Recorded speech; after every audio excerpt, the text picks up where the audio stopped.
Good morning. I'm going to show you how to create your video to show the progression of your gridded portrait from beginning to end. So this is the steps that we're going to follow. You have already taken your photos. You should have a handful of them, maybe somewhere around 10, including a final photo of your work when it's totally done and signed. So you've taken your photos, check. Now you're going to import them to iPhoto, which you can do a couple of different ways. You can, if you've been taking them on your phone, plug in your phone with a USB cord, open up iPhoto, and they'll automatically start importing. You could also, directly from your phone, if you don't have a cord, share them via Google Drive, then sign into your Gmail account, open up your Google Drive, and download them, and then bring them into iPhoto. So eventually you'll get your things into iPhoto. When you're there, you can adjust so that all of the images are similar by cropping them, exposing them so that they're all about the same, the values are consistent from one photo to the next. And to do that, I'll just kind of show a couple quick things, but we did this at the beginning of the semester too.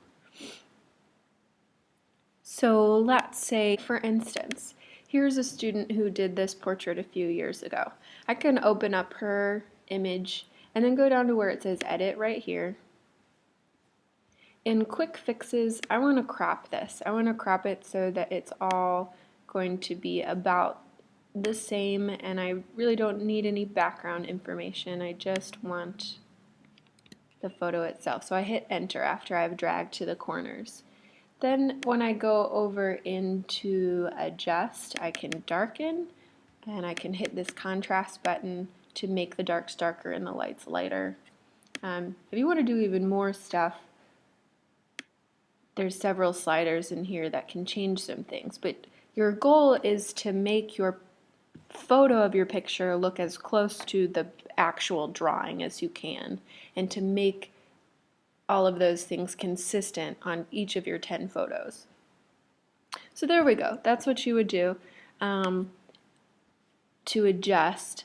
And now you want to drag those images into iMovie. So open up iMovie if you don't have it already, and you would start a new project if you need. And as you can see, you just drag the photos into this area. So I don't have images of a portrait in several pieces, so I'm just going to grab something else. I'll grab the negative space examples that we looked at last time. So you can see I can just pick it up and I can drag it into here. I'll bring 4 images for our example. Okay, very good.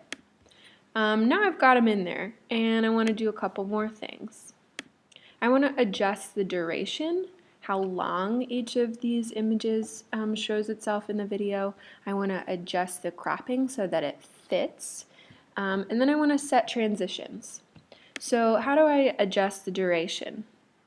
What I need to do up here is click on this clip. And you can see it shows up right here, it says 4S. That means this is going to last for 4 seconds. That's a long time if I've got 10 of these. And they're all pretty similar. So once I've got this highlighted, and in fact I'm going to highlight all of them by hitting Command A. Now they're all highlighted. And then I'm going to go down right here to this eye within a circle. That's the inspector. And I'm just going to click on it. And here it says duration, and it says 4 seconds. So I might decide maybe I just want 2 seconds. That seems reasonable. And I'll apply it to all stills by clicking this button, and then I will hit done. So now they're quite a bit shorter. Now, if I were to hit play, this is what my video would look like. Notice that there's this funky panning in and out. That's really nice for some things. But we kind of want our video to look like it's transforming in front of our eyes. So in order to do that, what we can do, we've got them all highlighted still. Go into crop, and you'll notice right now it's on this setting called Ken Burns, which is that zooming in and out. we want it to be fit. So we'll click fit. I'm going to make sure that that happened on all of them. Yep, it sure did. So by having them all highlighted, hitting crop and then fit, this is what it looks like now.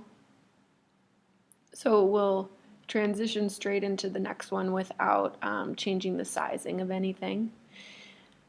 The last thing we want to do is set our transitions. So within transitions, we'll go to this box right here that gives us a whole bunch of different transitions.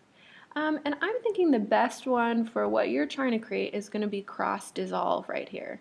So I'm going to just pick up, I've got the hand on cross dissolve, I'm going to drop it in there, and I'm going to drop it in between this clip, and I'm going to drop it in between that clip.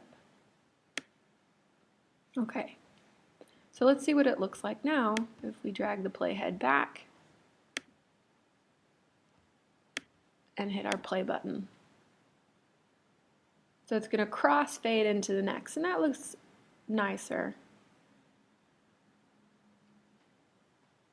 At this point, I can click on this settings button and go to the transition adjustments, and I can make the transition itself longer. So maybe I want a second for each of the transitions.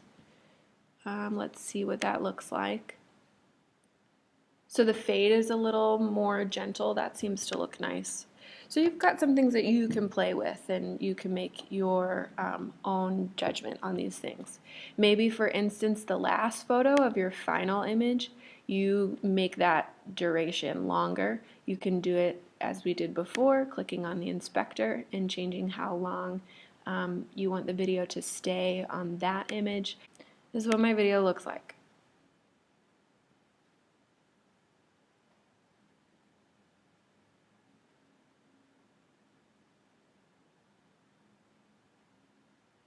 Okay, superb. I'm happy with that. At this point, set the transition, we tested it, we're ready to export and upload to our online portfolio. So once you're happy with your video, we will go to Finalize Project under File, and it will prepare it for you and create this video. I will show you how to upload the video to your Weebly portfolio in the next video.